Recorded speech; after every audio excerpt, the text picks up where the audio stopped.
You by Nissan of Wichita Falls, your Nissan, your way. Live Doppler 6000 is brought to you by First National Bank of Wichita Falls. Now, Chief Forecaster John Cameron and your Storm Team 6 True View forecast. Welcome back, everybody. Storms on the radar, but no cool air with those storms. No, unfortunately. Maybe some rain-cooled air if you're very near a thunderstorm. The good news is we don't have any severe thunderstorm watches. We don't have any warnings just yet. Can't rule it out until later tonight, though. Let's check out things.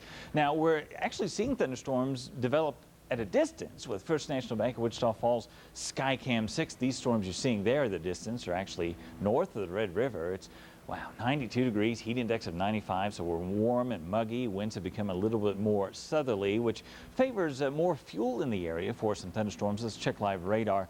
This is First National Bank of Wichita Falls, Doppler 6000. Actually, our eyes are drawn to this thunderstorm.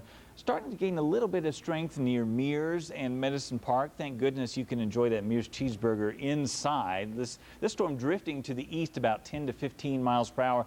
Once again, we don't have any watches in place. We don't have any warnings, but as a front pushes southward over the next 5, 6, 7 hours and takes advantage of the abundant moisture in place, it could cause some of these storms to be rather strong. Let's look at North Texas real quick. We've been watching the storm in the south of Haskell. It looked like it was trying to move northeasterly, but now a little bit more easterly, if not southeasterly, over the last 3 hours. Otherwise, North Texas is pretty quiet. To the north, we see the storms moving in from the south and the east, and we see our storm over the Wichita Mountains. We see our cold front here. This is its current location, and it's moving very slowly. We're talking perhaps 1 county per hour at the fastest. So it's not going to make any sudden moves on Wichita Falls and Lawton. We see the winds turning to the northwest behind the front, gusty out of the south ahead of the front, and hot. 90 degrees now in Seymour, 87 in Graham. You probably have a heat index of 90, 88 now in Lawton, 83 in Clinton, even behind the front. It's not terribly cool. 79 now at Amarillo, 87.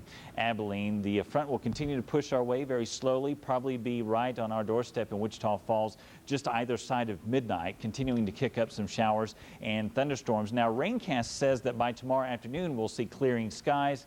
I haven't completely bought that forecast just yet.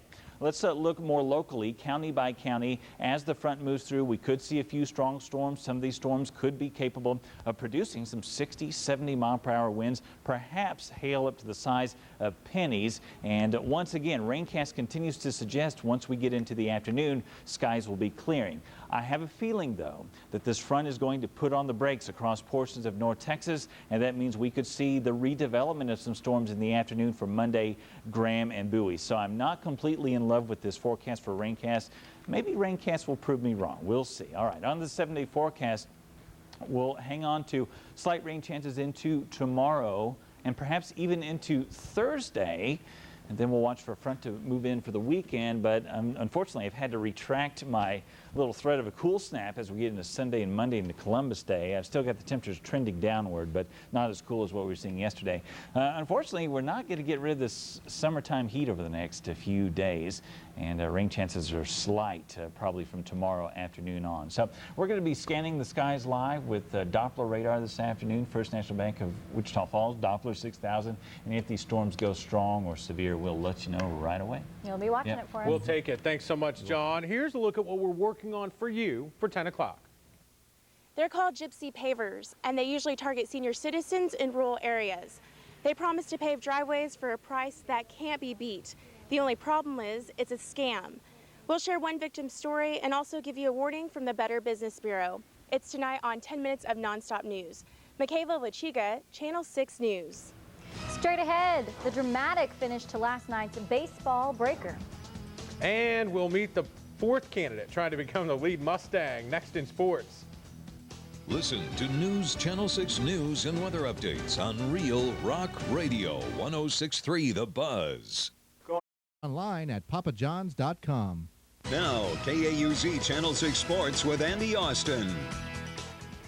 Jamie Carroll, the batter. To right field. Giles is there to make the catch. Tagging is Holiday. The throw to the plate. He is safe. Finally, I didn't think he was ever going to make the call. That's Colorado's Matt Holliday scoring the winning run in the bottom of the 13th in the Rockies' 9-8 win over San Diego to claim the wild card spot in the National League playoffs. Colorado has won 14 of their last 15 games, and they head into their National League Division Series with Philadelphia with a ton of momentum. Hello, everyone. The fourth and final candidate vying to become the new athletics director at Midwestern State University visited campus today. Andy Carter is currently the AD at Newberry College in Newberry, South Carolina, and he believes a comprehensive strategic plan is the basis for running an athletic department. Successful. The fact that football has the biggest budget is a offset of reality, not that they're more important than anybody else, but the tennis coach and the golf coach, they need to know that they're having the same opportunity to compete at that high level, and I think that's what the strategic plan does. He also believes that fundraising is a grassroots effort. You have to find those people that have an affinity for a project you're working on and tie their heartstrings so that you can get to the purse strings. And I mean, that seems simplistic. It's a lot harder than that, but that's what we've done at Newberry. Now, the four candidates for the job, Charlie Carr, David Williams, Rosie Stallman, and Andrew Carter, have all visited Wichita Falls. All that's left to be done is for President Jesse Rogers to make his decision. Now, there probably won't be a decision announced tomorrow because Dr. Rogers will be in Austin taking care of some other business. The hope is there will be a decision before the week is out, and of course, we'll let you know who it is. The MSU football team has moved up a little bit in the rankings that we track each week. The Mustangs moved up a spot to 11th in the Football Gazette poll. They held steady at 11 in the collegesportsreport.com poll. They moved up a spot to 12th in the American Football Coaches Association poll and are 12th in the D2Football.com poll. A team that is ranked ahead of the Mustangs in all four of these polls, West Texas A&M, will be in Wichita Falls Saturday night for a big Lone Star Conference South Division game. We will begin our build-up to that showdown Thursday night at 6 o'clock. Well, a sad note from the MSU football program. Jerome Taylor, who was a starter in the offensive line for MSU's 2004 national playoff team, died Saturday after a long bout with leukemia. The team is hosting a memorial service for Taylor tonight at 7 o'clock in the Aiken Auditorium. Now to high school tennis we go. Ryder High School playing Denison. That match is we can update that for you. Ryder leading it by a score of 15-0. They're up 15-0. They will go to 5-0 in district play, 13-2 overall. Wichita Falls High School is playing host to Denton. We do not have an update on that one.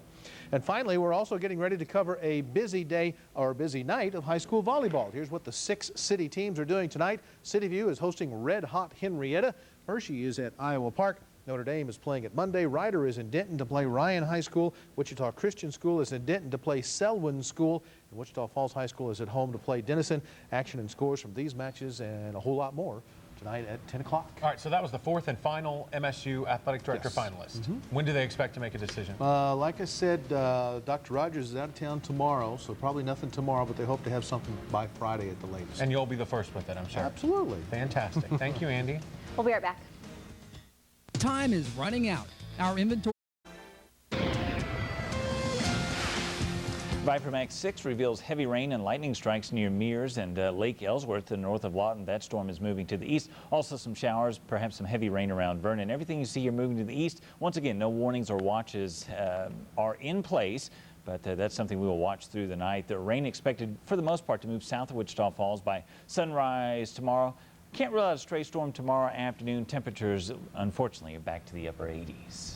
Neiman Marcus shoppers can start getting their Christmas list together. The Dallas luxury retailer just unveiled its 100th anniversary Christmas catalog. Yeah, it's full of over-the-top gifts like a $1.4 million submarine. We all need one of those. A $73,000 diamond-encrusted cell phone and so much more. But not everything is high priced. You can find some items as little as $25, and they're called pencils.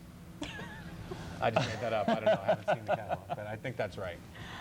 A submarine. Yeah, why not? We all need one, don't we? Sure, why not? Might not fit in the That's your bathtub. Christmas gift this year. Well, thank you already. Thanks for joining us, everybody. Remember, Channel 6 News always on at KAUZ.com. We'll see you at 10.